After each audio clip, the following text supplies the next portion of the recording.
Mesdames, Messieurs, bienvenue à l'émission Toute la Bible en parle. Dans quelques instants, il me fera plaisir d'aborder l'objection de ceux qui disent « Je ne crois pas ce que dit la Bible ». Vous, croyez-vous sans réserve à tout ce que la Bible dit? Appelez-nous pour nous donner cette réponse que vous avez au plus profond de votre intérieur concernant la Bible. Est-ce que vous croyez à tout ce que dit la Bible? Nous vous offrons de la documentation, et pour la deuxième semaine, c'est la destinée de l'homme. Téléphonez-nous, et si vous voulez nous écrire, en effet, il y a une adresse aussi à la fin, vous pouvez prendre note, mais appelez-nous durant l'émission et faites connaître aussi vos remarques, vos commentaires, vos conseils, et demandez-nous à quel endroit il y a ces petits groupes d'études bibliques, et peut-être il y en a une dans votre rue, il nous ferait plaisir de vous faire connaître ces endroits. Et pour la deuxième semaine, nous avons le privilège d'avoir Lynn Deslandes qui est avec nous. Elle a un vrai message pour vous aujourd'hui. Elle est accompagnée de France Lavoie au piano, de Jean Vaillancourt à la batterie et de Michel Deslauriers à la guitare et basse. Et ils ont un message à vous transmettre. Ce ne sont pas seulement des chants pour amuser ou divertir. Et nous espérons que les chants ou ce que vous entendez à l'émission Toute la Bible en parle vous divertit aussi. Mais ce que nous voulons surtout, c'est de parler de cette nouvelle vie, la vie que nous avons reçue dans le Seigneur Jésus-Christ, de pouvoir vous le transmettre. Et aussi, vous avez l'occasion de participer à cette émission, à nous faire connaître vos réactions et vos commentaires au cours de cette émission. Eh bien, ce message, au travers de leur chant, au fond, c'est de laisser Dieu vous combler, de laisser Dieu vous parler. Et si vous recevez le Seigneur Jésus-Christ comme votre sauveur personnel au centre de votre vie, vous allez remarquer, vous allez réaliser, c'est une chose qui est fondamentale, vous allez connaître une grande délivrance, une grande liberté dans le Seigneur Jésus-Christ. Il va vous libérer des liens qui vous lient trop facilement. Donc, nous sommes heureux de vous écouter, Lynn Deslandes.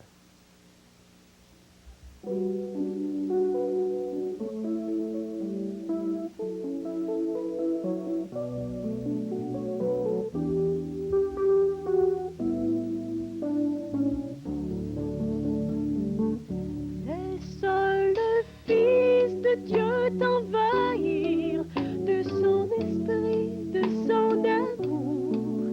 Laisse-le combler, satisfaire ton âme.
Merci beaucoup, Lynn Deslandes.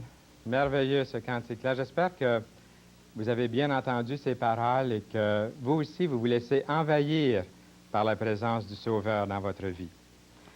N'oubliez pas, pendant l'émission, c'est le bon moment de nous téléphoner, de nous appeler et de faire la demande de notre documentation. C'est gratuit et personne ne vous demandera quoi que ce soit. Il n'y a pas de ficelle de rattacher à ce que nous vous offrons ici, à toute la Bible en parle. Demandez la destinée de l'homme ou l'Évangile ou les deux, si vous voulez. Et en même temps, demandez-nous à quel endroit nous avons des études bibliques, peut-être dans votre rue, et vous ne le saviez pas, peut-être quelqu'un se réunit pas très loin de chez vous. Eh bien, appelez-nous, il nous fera plaisir de vous donner l'adresse, l'endroit, l'heure, tous les détails. Et aujourd'hui, c'est un vrai privilège de pouvoir répondre à une question. Et comme je disais au début de l'émission, j'aimerais savoir, vous pouvez nous appeler dès l'instant pour nous dire si vous croyez, vous, sans réserve, à tout ce que la Bible dit. Est-ce que vous pouvez vraiment y mettre votre foi entière, sans réserve? J'aimerais bien savoir. Est-ce que vous voulez nous appeler maintenant, durant l'émission, et dire, bon, bien, moi, il y a quelque chose là, je croirais à la Bible, si seulement il y avait, je ne sais pas quoi, et vous donner la raison. Ou, oui, moi, je crois à la Bible sans réserve, tout ce qu'elle dit, je le crois, j'ai mis ma foi dans la parole de Dieu. Est-ce que vous voulez nous le dire? C'est le bon moment, faites-le dès l'instant. Et moi, comme ça a été promis, je prends la parole de Dieu, la Bible, et j'aimerais vous apporter un message. En même temps, c'est de répondre à une objection. Je ne crois pas ce que dit la Bible. Pas moi, mais plusieurs disent ça.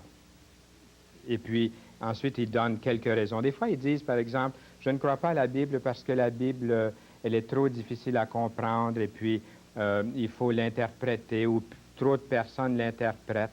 Ou une autre objection qu'on entend souvent, c'est oh, la Bible, j'aimerais ça la lire, mais la Bible est écrite en parabole.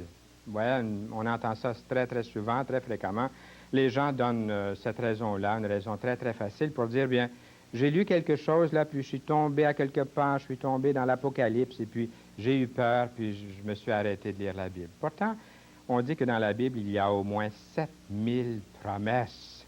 Il doit y en avoir une pour vous, il y en a des centaines pour moi, et j'aime beaucoup lire la parole de Dieu. Ça fait déjà presque 40 ans que je lis la Bible. Et la Bible, j'ai vu, elle a transformé des vies, continuellement elle a transformé des vies. Et un jour, à l'objection, je ne crois pas ce que dit la Bible, lorsque quelqu'un me disait ça, bien, j'étais porté à m'arrêter, puis je disais, bien, s'il ne croit pas à la Bible, qu'est-ce que je dis? Hein? Est-ce que je continue à lui parler? Et il y a un nommé Bill Bright, qui est très connu partout dans le monde. Bill Bright travaille sur les campus des universités, des collèges, un peu partout dans le monde, surtout aux États-Unis. Et il nous a conseillé, lorsque quelqu'un vous dit « je ne crois pas ce que dit la Bible », il a dit « citez la Bible ». Si quelqu'un vous dit « je ne crois pas à la Bible », vous lui citez la parole de Dieu, vous lui citez la Bible. Pourquoi? Parce que dans l'Écriture, il y a une de ces promesses qui dit que aucune des paroles de Dieu qui est citée, qui est annoncée, ne retourne au Seigneur sans avoir accompli son effet. Nous avons une promesse, nous pouvons nous appuyer sur elle. Et j'aimerais aussi vous faire une suggestion. Apprenez à connaître la Bible et vous pourrez en juger. Le Seigneur confie son secret à ses fidèles. Il les instruit des alliances, les instruit des devoirs de l'alliance, c'est-à-dire de la parole de Dieu, des autres promesses. Si la bonne nouvelle que nous annonçons est obscure, nous dit la Bible, elle ne l'est que pour ceux qui se perdent. Dieu a dit que la lumière brille au milieu de l'obscurité. Et Dieu sait combien d'obscurité il y a dans certains cœurs. Et Dieu voudrait mettre sa lumière dans ce cœur. J'ai apporté avec moi une Bible. Elle est juste ici, à côté de moi. C'est une grosse Bible. Et j'aimerais vous lire des passages dans la Bible. Nous allons laisser la Bible parler. Toute la Bible en parle. Et nous avons ici 1 Corinthiens, chapitre 3. Et à partir du verset 19, qui dit ceci. Écoutez bien, ou même regardez en même temps ce que je vais vous lire. Car la sagesse de ce monde est une folie devant Dieu. Aussi est-il écrit, il prend les sages dans leur ruse. Et encore, le Seigneur connaît les pensées des sages. Il sait qu'elles sont vaines, que personne donc ne mette sa gloire dans des hommes. Alors nous avons ici un verset qui nous parle de la sagesse de ce monde. Et lorsqu'on essaie avec la sagesse de ce monde de connaître Dieu, la Bible nous dit que le monde, en comparaison avec la grande sagesse de Dieu, c'est comme une folie. J'ai ici quelque chose, j'ai apporté ici un livre que j'aime beaucoup lire à tous les jours dans mon culte personnel. Cela s'appelle Notre pain quotidien.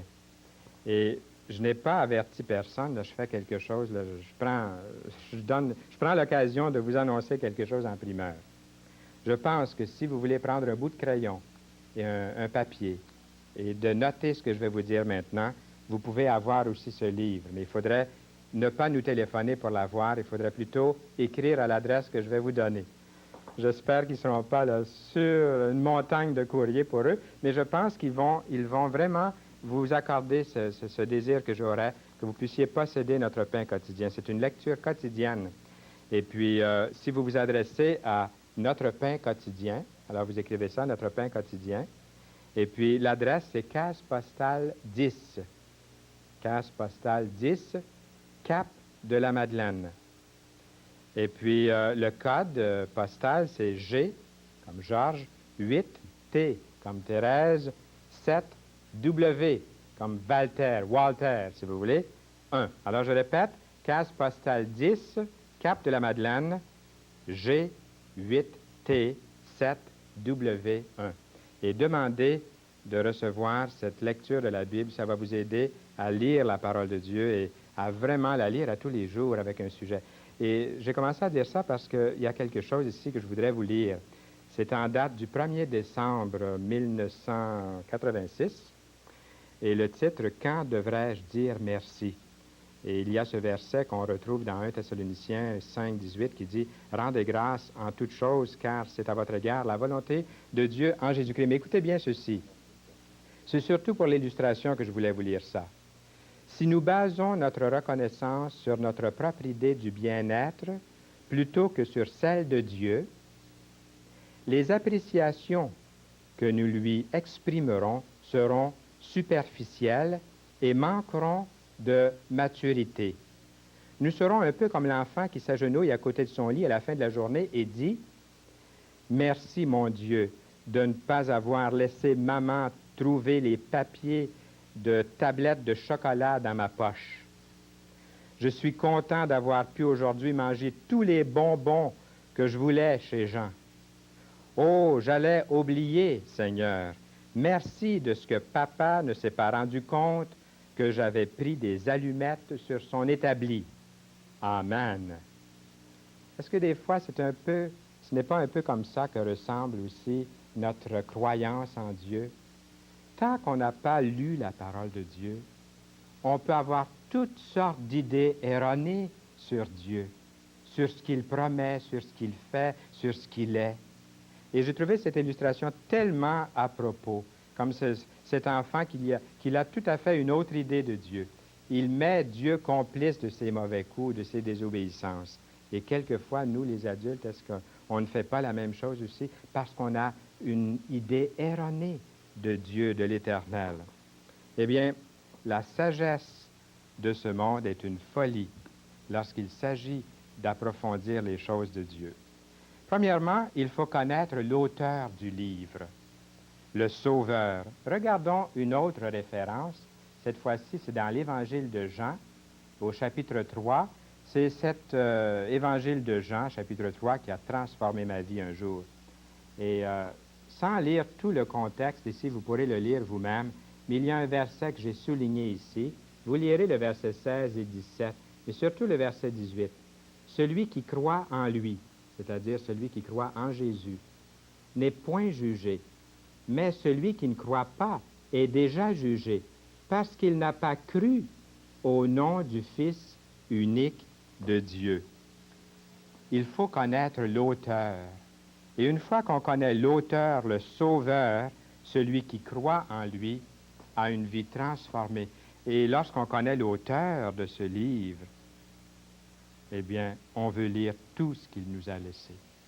On ne trouve plus cela monotone ou dépassé, mais on trouve que c'est vraiment la parole de Dieu. On ne trouve pas ça comme quelque chose d'ancien ou de pire encore. Nous allons voir cela dans un instant. Mais j'aimerais vous donner une autre référence, et cette fois-ci, c'est dans Jean encore une fois, mais c'est dans le chapitre 12 de Jean. Et le verset 46. Nous lirons le verset 48 un peu plus tard, mais dans le chapitre 12, verset 46, nous lisons Jésus qui parle à nouveau. « Je suis venu comme une lumière dans le monde, afin que quiconque... » Ici, vous pourriez inscrire votre propre nom. Oui. Quel est votre prénom? Inscrivez-le ici. Quiconque, Jean, François, Louise, Marie, quiconque croit en moi, dit Jésus, ne demeure pas dans les ténèbres. C'est une promesse biblique, une promesse de la Bible. Pour vous, vous pouvez vous y fier, y croire de tout votre cœur. Je suis venu comme une lumière dans le monde, dit Jésus. Et avant de recevoir Jésus, la Bible nous paraît obscure, nous paraît incompréhensible, nous paraît monotone, dépassée, ancienne, comme j'ai dit tout à l'heure. Mais pire encore, et là j'aimerais qu'on regarde dans la Bible pour ça, c'est dans 1 Corinthiens, le chapitre 1, versets 18 à 21. Ici, nous lisons dans la Bible, « La prédication de la croix est une folie pour ceux qui périssent. » Vous avez bien lu. Mais pour nous qui sommes sauvés, elle est une puissance de Dieu. Aussi est-il écrit, « Je détruirai la sagesse des sages et j'anéantirai l'intelligence des intelligents. » Alors vraiment, c'est la parole de Dieu. Et un peu plus bas ici, nous lisons, « Il a plu à Dieu de sauver les croyants par la folie de la prédication. » Quelqu'un qui prend la croix et la Bible et le message de la bonne nouvelle des Écritures comme une folie, la Bible dit qu'il a sauvé par la folie de la prédication. Pour les uns, c'est une folie, pour les autres, c'est une puissance. Il y a un autre verset ici que j'aimerais lire, et c'est dans le 2e chapitre de 1 Corinthiens, verset 14. Nous lisons, « L'homme animal ne reçoit pas les choses de l'Esprit de Dieu, car elles sont une folie pour lui. Et il ne peut les connaître, parce que c'est spirituellement qu'on en juge. L'homme spirituel, au contraire, juge de tout, et il n'est lui-même jugé par personne. Car qui a connu la pensée du Seigneur pour l'instruire? Or nous avons la pensée de Christ. » J'entends presque quelqu'un dire, « Mais c'est vous qui avez écrit ces paroles-là, ces lignes-là, avant l'émission. » Non, c'est écrit là depuis au moins 2000 ans. Pour vous et pour moi, des promesses de Dieu.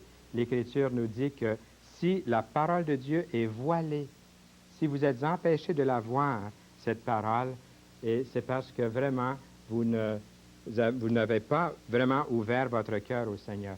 Ce passage se trouve ici dans 2 Corinthiens 4, verset 3. Voyez-vous, si notre évangile est encore voilé, il est voilé pour ceux qui périssent, pour les incrédules, dont le Dieu de ce siècle a aveuglé l'intelligence, afin qu'ils ne vissent pas briller la splendeur de l'évangile de la gloire de Christ, qui est l'image de Dieu. Écoutez bien et regardez bien ce qui suit. Nous ne nous prêchons pas nous-mêmes. Avez-vous bien saisi? C'est Jésus-Christ, le Seigneur, que nous prêchons. C'est la bonne nouvelle. Aussi bien connaître ce livre, c'est de vraiment le faire à notre avantage, puisque c'est la parole de Dieu qui va un jour nous juger. Dans Jean, chapitre 12, et le verset 48, le verset que nous avons vu tout à l'heure dans ce contexte, écrit, « Celui qui me rejette et qui ne reçoit pas mes paroles a son juge. La parole que j'ai annoncée, c'est elle qui le jugera au dernier jour. Alors, si moi ou vous, on savait là que c'est ce livre-là qui allait un jour nous juger, bien, qu'est-ce qu'on ferait? On voudrait savoir ce qui est écrit à l'intérieur. Ça serait vraiment à notre avantage. Dans l'Apocalypse, nous n'aurons pas le temps de lire tous les passages que je voulais que nous regardions ensemble, mais il y en a un quand même que je voudrais que nous regardions ensemble, et c'est dans l'Apocalypse, chapitre 20 et le verset 15. C'est un verset qui est qui peut paraître très dur. Nous avons vu le mot quiconque tout à l'heure.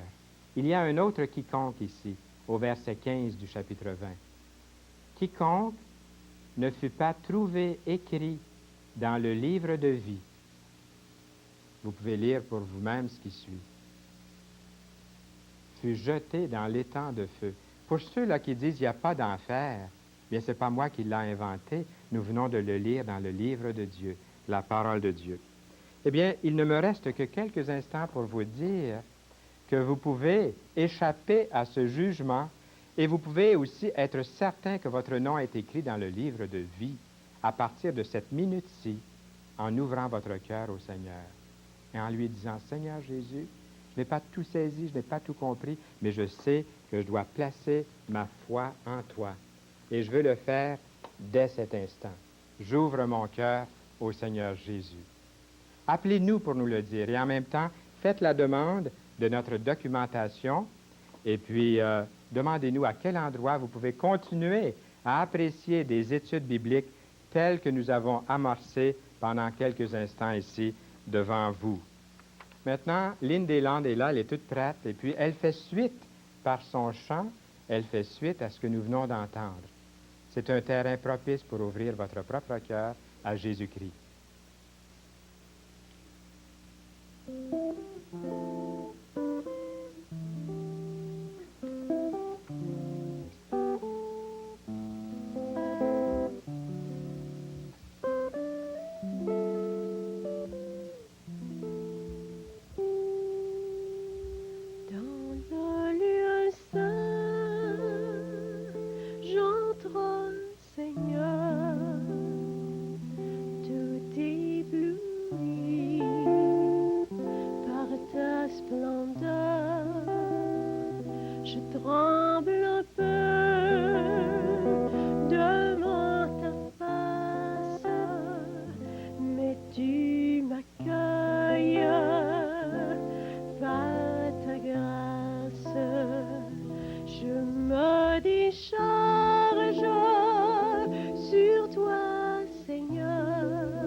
Merci beaucoup, Lynn Deslandes et l'orchestre.